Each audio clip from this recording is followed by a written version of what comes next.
Hey, Straight Talk with GregSmith.com here.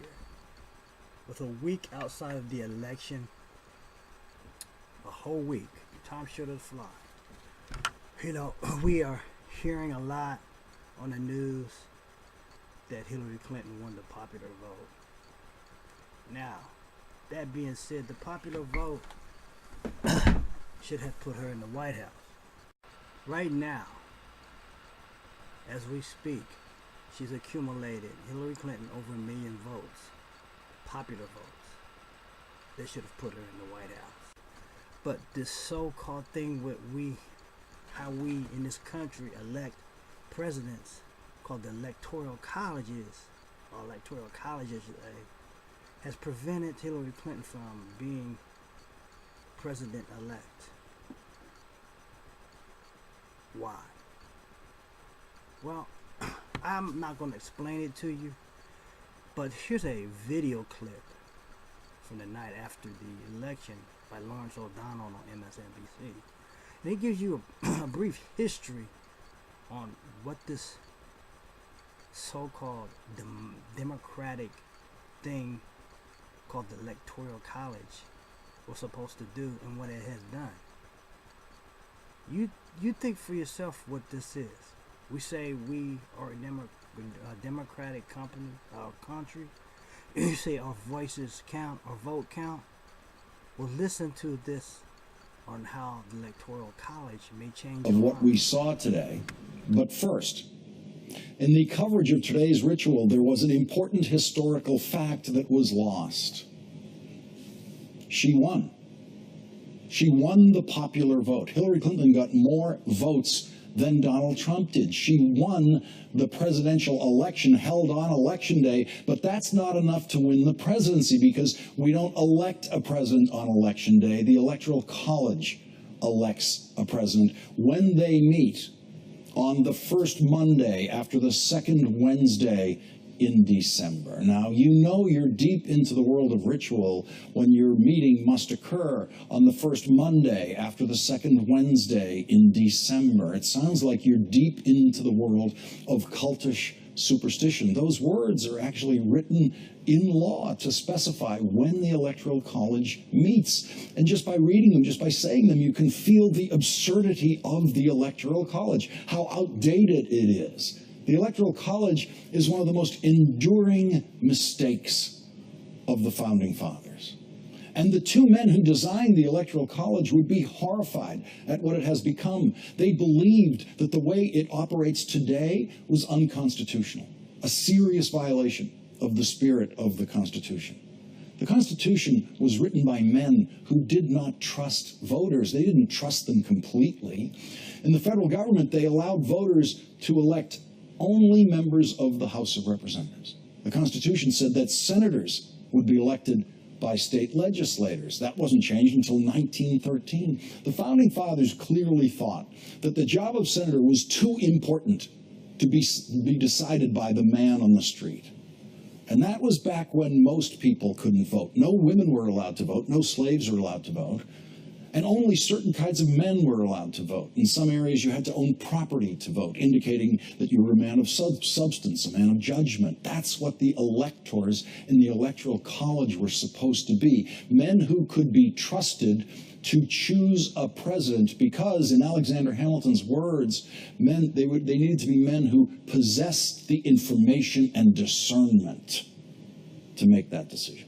The Electoral College was designed by Alexander Hamilton and James Madison.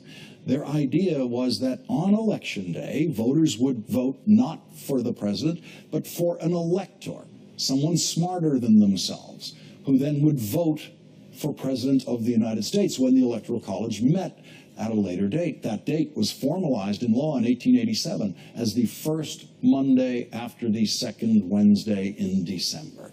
In Madison and Hamilton's view, the electors were free to vote for whoever they wanted to vote for as president. They believed that back then, New York State's 12 electors each could and should make up his own mind about who the next president should be. New York might produce maybe 4 votes, 4 electoral votes for one candidate, 3 electoral votes for another candidate, 3 electoral votes for another, then 2 for maybe another.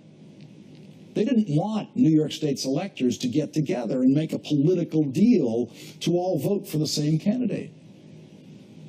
Madison and Hamilton became alarmed when they saw electors in some states realizing that they could do that they could get together and choose a candidate. The electors in certain states then all banded together and voted for the same person so that their candidate would be more likely to win, and Hamilton hated that.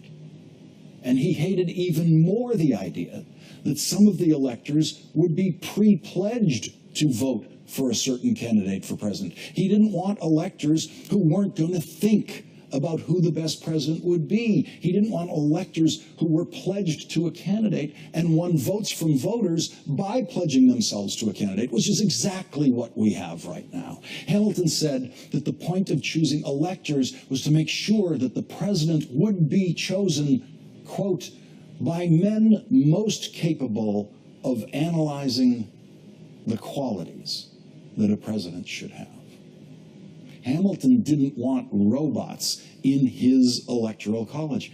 He thought that would be a violation of the constitutional description of how the electoral college should work. When he saw that the electoral college was being abused, Hamilton actually wrote an amendment to the Constitution to try to correct it, an amendment that was never passed. And so you win the presidency now, not by winning the most votes. You win the presidency by winning the most robots in the Electoral College. An anti-democratic idea, an idea so anti-democratic that no democracy designed after ours has adopted the Electoral College. Our democracy has been a model for centuries for many developing democracies around the world, but none of them chose the Electoral College. No one wants that. Real democracies actually allow people to vote directly for the president. She won the popular vote. That's what you hear, the popular vote. A phrase that exists only in the United States of America. You know what they call the popular vote in the rest of the world? The vote. You win the vote, you win the office. And that is true for every elective office in the United States, from school committee to town council to alderman to mayor to state legislator to governor to Congress to senator, every single elective office in the country except the most important one. And of course, votes in the Electoral College are not democratically distributed throughout the country. They are not fairly distributed according to population. Wyoming only gets 3 electoral votes. That's the least that any state can have. North Dakota and South Dakota each get 3 electoral votes. But there are a lot more people in South Dakota than in Wyoming. Wyoming has 586,000 people. South Dakota has 300,000 more people than that. But it doesn't get 1 more electoral vote than Wyoming. It doesn't get any more electoral votes than Wyoming. It just gets those 3. So South Dakota voters are not as fairly represented in the Electoral College as Wyoming voters are. But California has 39 million people, and it only gets 55 electors in the Electoral College. If California voters got equal representation in the Electoral College to Wyoming voters, California would get 199 electors in the Electoral College.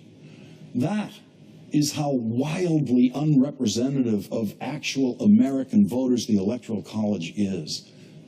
The Electoral College was designed when California was still Mexico. It was designed when the variation in population from state to state was nothing like the extremes that we see today. Today's population numbers and the patterns of settlement across the continent were unimaginable to the men who designed the Electoral College, but we're stuck with it. This archaic device designed by men who did not trust voters. It would take a constitutional amendment to rid us of it, which means we're stuck with it for the foreseeable future. We are stuck with an anti-democratic institution that if we observed a foreign country using it, when we go there to foreign countries as election observers to certify the integrity of their elections, we would say, oh, no, you can't do that. Can't do that.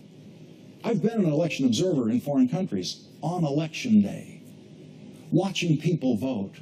And no one called it the popular vote. They called it the vote. No one said I was going to have to come back on the first Monday after the second Wednesday in December to watch some small group in a room make the final decision about who the president should be. In any other real democracy, the president-elect today, sitting in the Oval Office with President Obama, would be Hillary Clinton. But this is the country where you can win the presidency through a political card trick called the Electoral College. She got more votes. More people voted for Hillary Clinton than voted for Donald Trump. And we are now 48 hours into the discussion of what Hillary Clinton didn't understand about America, what she didn't understand about the voters she had to appeal to. 48 hours into the discussion of what the Democrats have to do now to change their message. 48 hours into the discussion of what the party and the candidate who got the most votes must do to get more votes in order to actually win. Only in America. That is a discussion that can happen only in America, where winning the election is not enough to win the office of the presidency. Winning the most votes, not enough. That's what winning the election is in a real democracy, winning the most votes. The world knows this. We have embarrassed ourselves to the world once again, with the world watching twice in 16 years now. The winner of the vote was not sworn in as President of the United States. Do not expect the world to understand that. Do not expect the world to admire our democracy. Alexander Hamilton would be horrified to see the perversion that his electoral college has become, and he would surely be horrified to see the kind of man who sat beside President Obama today, thanks entirely to Alexander Hamilton's electoral college. Coming up. Well, you know, the next time somebody wants to argue or spout off the people who died for us to get to vote, show them this video. Okay? Just show them this video. Don't argue with them. Show them this video. Okay? That's all I got to say. Peace out.